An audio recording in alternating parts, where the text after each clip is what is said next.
Trump యొక్క యుద్ధోన్మాద చర్యలను ఖండించండి. ట్రంప్ యొక్క యుద్ధోన్మాద విధానాలను ఖండించండి. ట్రంప్ యొక్క ఏకద్రవ ప్రపంచ విధానాలను ఖండించండి.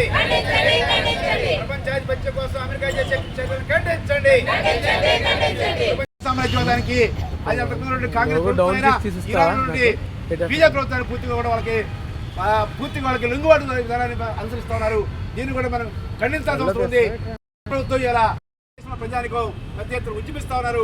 ఆ ఉద్యమాలకు కూడా మనం సంఘీభావం తెలియజేయాలని ఇది మొదటి కార్యక్రమం మనం చేపట్టాం. రాబోయే రోజుల్లో అమెరికా యొక్క ఆధిపత్యం, అమెరికా యొక్క దాడికి ఇదే రకంగా కొనసాగితే మనం మరింత విస్తృత స్థాయిలో కార్యక్రమాలు చేయడానికి సిద్ధపడదామని మీ అందరికీ విజ్ఞప్తి చేస్తూ పోరాడదాం. అమెరికన్ సామ్రాజ్యవాద దాడులకు వ్యతిరేకంగా రాత్రి దాడి చేస్తే వాళ్ళ ఏగుంటాం కదా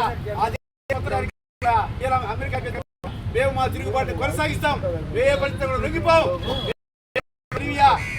బొలివియా జాతికి సంబంధించినటువంటి సపోర్ట్ చేయాలి. భారతదేశ వెనుజులాకి అమెరికా అధ్యక్షుడి యొక్క ఉగ్రవాద దాడిని ఖండించండి. స్వతంత్ర నా పేరు వై నూకరాజు, విశాఖపట్నం జిల్లా భారత రాష్ట్ర సమాజం అధ్యక్షుడిగా పనిచేస్తున్నాను. ఈరోజు ప్రజా సంఘాలు అమెరికా ఏకపక్షంగా వెనిజులా నగరం మీద కిరాతకంగా దాడి చేయడాన్ని ప్రజా సంఘంగా భారత సమాజం కూడా తీవ్రంగా ఖండిస్తుంది. వెనిజులా కూడా ప్రపంచ దేశాల్లో దాన్ని కూడా ఒక నగరంగా గుర్తించింది. అయితే అమెరికా ఏకపక్షంగా వెనిజులా మీద దాడి ఎంత దారుణంగా చేస్తుంది ప్రపంచ దేశాలన్నీ కూడా ఖండిస్తున్నాయి. అయితే ఐక్యరాజ్య సమితి అని ఒక సంస్థ ఉంది. ఆ సంస్థ ఏ దేశమైనా సరే ఒకవేళ అక్రమంగా పరిపాలించినా లేకపోతే అన్యాయంగా ఉన్నా ఏదైనా సరే ఇండిపెండెంట్గా ఉన్న దేశాల మీద చర్య తీసుకోవాలంటే కేవలం ఐక్యరాజ్య సమితి దాన్ని చర్య చేస్తుంది. కానీ ఇక్కడ ఏంటంటే ఐక్యరాజ్య సమితి ఉన్నప్పటికి కూడా ఏకపక్షంగా అమెరికా నుంచి వెనిజులా మీద దాడి చేస్తుంది. దీన్ని ఇప్పటికే ప్రపంచ దేశాలన్నీ కూడా తీవ్రంగా ఖండిస్తుంది. మేము కూడా ఏంటంటే ఒకవేళ అభియోగాలు ఏమని ఉంటే ఐక్యరాజ్య సమితి చూసుకుంటారు.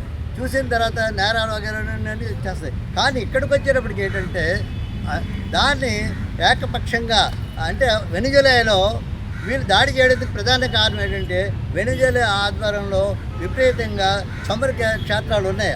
ఆ క్షేత్రాలని స్వాధీనం చేసుకునే ఉద్దేశం మీద వెనిజులా మీద అమెరికా ఆరోపణలు చేసి స్వాధీనం చేసుకోవడానికి ప్రయత్నించింది. కిరాతకంగా దాడి చేస్తే అది చాలా తప్పుడు నిర్ణయం. ప్రపంచ దేశాలు కూడా దాన్ని తీవ్రంగా మేము కూడా ఇప్పుడు దీన్ని భారతదేశం కూడా వెనిజులాకి సపోర్ట్గా ఉండాలని అలాగే అమెరికా చేసిన దాడిని తీవ్రంగా ఖండించాలని ఇకపైన కూడా ఇటువంటి దురాక్రమణ చర్యలు పునరావృతం కాకుండా అటు కేంద్ర ప్రభుత్వం మన రాష్ట్ర ప్రభుత్వం కూడా వెనిజులాకి మద్దతు తెలియజేయాలని చెప్పి భారత సమాజం తరఫున డిమాండ్ చేస్తున్నాం.